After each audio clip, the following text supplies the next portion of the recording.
Good morning students, ये प्रफुल्ल खरात।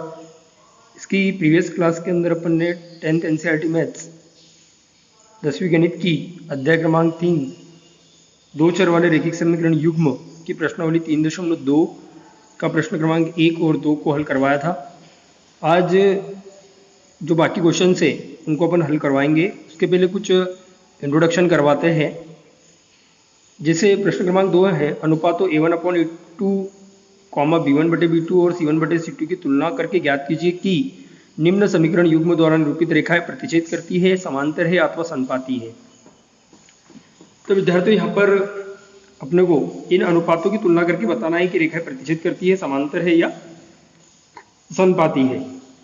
मतलब अपने को यहाँ पर ग्राफ नहीं बनाना है, बिना ग्राफ बनाए इन अनुपातों की तुलना करना है और तुलना करके अपने को बताना है कि रेखाएं प्रतिच्छेद करती है या रेखाएं समांतर है या संपाती है। मतलब दो रेखाएं इस प्रकार से अपन ने ग्राफ बनाया, दो रेखाएं अपने पास दी रहेगी और अगर रेखाएं प्रतिच्छेद करती है तो इसका मतलब ये है, इस प्रकार से है कि दो रेखाएं प्रतिच्छेद करेगी। और दो रेखाओं को प्रतिच्छेद करने के लिए शर्त होती है कि A1/A2 जो है वो बराबर नहीं होना चाहिए B1/B2 के। अगर A1/A2 का मान B1/B2 के बराबर नहीं है तो उस कंडीशन में अपन बोल सकते हैं कि रेखाएं जो है वो है प्रतिच्छेदी। रेखाएं कैसी है? प्रतिच्छेदी है। जब A1/A2 बराबर नहीं है B1/B2।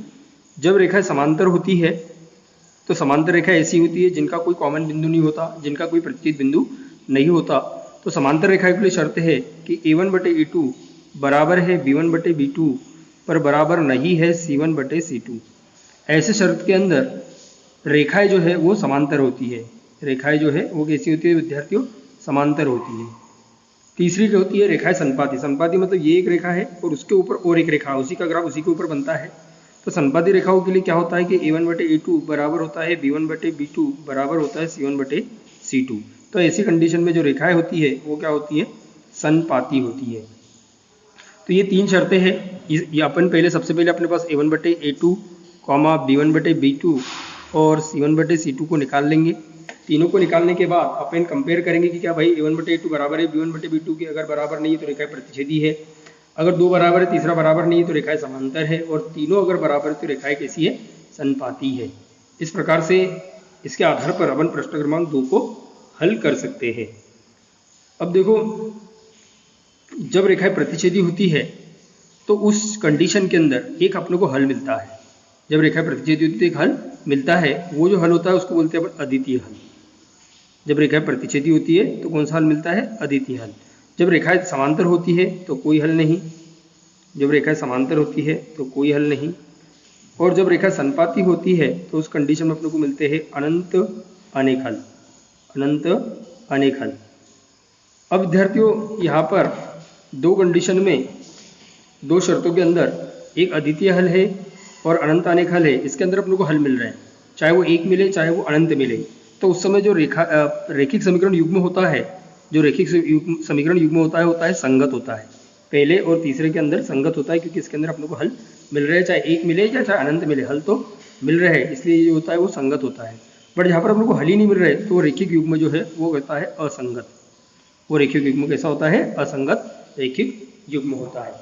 अब इसी के आधार पर अपने को इस प्रश्नावली के प्रश्न क्रमांक 2, 3 और 4 को हल करना है। देखो, उसको अपन इस प्रकार से हल करते हैं। प्रश्न क्रमांक 2, 3 और 4।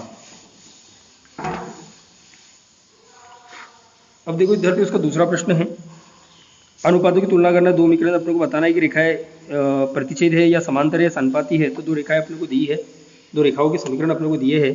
एक रेखा का समीकरण है 5x - 4y + 8 = 0 और दूसरी रेखा का समीकरण है 7x + 6y - 9 = 0। तो यहाँ पर अपन अगर देखते हैं तो तुलना करते हैं तो A1 का मान है आपके पास 5, B1 का मान है अपने पास -4 और C1 का मान है आपके पास 8। उसी प्रकार से A2 जो है, A2 का मान है 7, B2 का मान है 6 और C2 का मान है -9। इसको हल करते हैं। A1/A2 जो है वो आएगा आपका 5/7, B1/B2 जो है वो आएगा आपका -4/6, 2 से भाग देंगे 2 दूनी 4, 2 तिया 6, -2/3 और C1/C2 का मान जो है वो है अपने पास 8/-9। तो यहाँ पर अपन देखते हैं विद्यार्थियों की, पहले दोनों को देखते हैं कि दोनों बराबर है क्या। A1/A2 है 5/7 b1/b2 है -2/3, तो ये दोनों बराबर नहीं है। तो अपन लिख सकते हैं कि a1/a2 बराबर नहीं है b1/b2। a1/a2 b1/b2 के बराबर नहीं है। अतः रेखाएं कैसी होगी विद्यार्थियों? प्रतिच्छेदी होगी। रेखाएं कैसी होगी? प्रतिच्छेदी होगी। क्यों रेखाएं प्रतिच्छेदी होगी? क्योंकि a1/a2 b1/b2 के बराबर नहीं है। और जब इन दोनों रेखाओं का अपन ग्राफ बनाएंगे तो इनका ग्राफ ऐसा बनेगा जिससे दो रेखाएं एक दूसरे को क्या करेगी? प्रतिच्छेद करेगी। ऐसा इन रेखाओं का ग्राफ बनेगा जबकि अपन इसका ग्राफ बनाना चाहेंगे। अब इसी के आधार पर इसका प्रश्न क्रमांक दूसरा है और तीसरा है, उसको आप लोग देख लेना। फिर प्रश्न क्रमांक 3 है। प्रश्न क्रमांक 3 है अनुपातों a1/a2 b1/b2 और c1/d की तुलना करके ज्ञात कीजिए कि रैखिक समीकरण युग्म के संगत है या असंगत है। अब संगत कब होते हैं विद्यार्थी? जब अपने को हल प्राप्त होता है। हल कब प्राप्त होता है? जब रेखाएं प्रतिच्छेदी हो या फिर रेखाएं संपाती हो तो अपने को हल प्राप्त होते हैं। जब रेखाएं प्रतिच्छेदी होती है तो अपने को एक अद्वितीय हल प्राप्त होता है, मतलब एक ही हल प्राप्त होता है। और जब रेखाएं संपाती होती है तो अपने को अनंत अनेक हल यानी बहुत सारे हल प्राप्त होते हैं। और दोनों कंडीशन के अंदर रैखिक युग्म जो है वो संगत होता है, और अगर अपने को हल प्राप्त नहीं होता तो रैखिक युग्म जो होता है असंगत होता है। तो देखो विद्यार्थी यहाँ पर अपन क्या करते हैं, इसका पहला प्रश्न है, प्रश्न क्रमांक दिया है अपने को। पहला प्रश्न इसका दिया है, समीकरण दिए है उसके अंदर 3x + 2y = 5, और दूसरा रैखिक युग्म दिया है अपने को 2x - 3y = 7। तो यहाँ पर अपन देखते हैं कि a1 बराबर है 3, b1 बराबर है 2 और c1 बराबर है 5, a2 बराबर है 2, b2 बराबर है -3 और c2 बराबर है 7। यहाँ पर हल निकालते हैं अपन। a1/a2 बराबर है 3/2, b1/b2 बराबर है 2/-3 और c1/c2 बराबर है 5/7। तो यहाँ पर अपने देखते हैं कि a1/a2 जो है b1/b2 के बराबर नहीं है। a1/a2 बराबर नहीं है b1/b2। तो उस कंडीशन में रेखाएं जो है वो प्रतिच्छेदी होगी। रेखाएं जो है प्रतिच्छेदी होगी, और प्रतिच्छेदी अगर है तो अपने को एक हल मिलेगा, मतलब एक अद्वितीय हल होगा। और अद्वितीय हल है इसलिए इसका रैखिक युग्म कैसा है? संगत है। रैखिक युग्म कैसा है इसका? संगत है, क्योंकि अपने को रेखाएं प्रतिच्छेदी हो रही है और प्रतिच्छेदी हो रही है तो एक हल मिल रहा है, और एक हल अगर मिल रहा है तो इसका जो रैखिक युग्म है वो कैसा है? संगत है। इसी प्रकार से इसके प्रश्न क्रमांक दूसरा भी आपको करना है। अब देखो इसका प्रश्न क्रमांक तीसरा, प्रश्न क्रमांक 3 इसी के अंदर दिया है। इसका समीकरण दिया है अपने को 3/2x + 5/3y = 7, और दूसरा समीकरण दिया है 9x - 10y = 14। ऐसे दो समीकरण अपने को दिए हैं। तो a1 कितना हो जाएगा विद्यार्थी? यहाँ a1 3/2, b1 हो जाएगा 5/3 और c1 हो जाएगा आपका 7। उसी टाइप से a2 हो जाएगा 9, b2 हो जाएगा -10 और c2 हो जाएगा आपका 14। तो हल करते हैं। a1/a2 जैसे अपन निकालेंगे तो 3/2/9, b1/b2 को निकालते हैं अपन तो b2 आएगा 5/3/-10 और c1/c2 जो है वो हो जाएगा 7/14। अब इसको हल करते हैं। जैसे इसको अपन हल करेंगे तो a1/a2 बराबर हो जाएगा 3/2/9। b1/b2 को हल करेंगे तो b1/b2 हो जाएगा विद्यार्थी अपना 5 3 × -10 और c1/c2 हो जाएगा अपना 7 एकम 7 7 दूनी 14 1/2। यहाँ पर 3 एकम 3 3 तिया 9। तो यहाँ पर अपना जो a1/a2 हो गया, a1/a2 जो है विद्यार्थियों वो हो जाएगा अपना 1/6।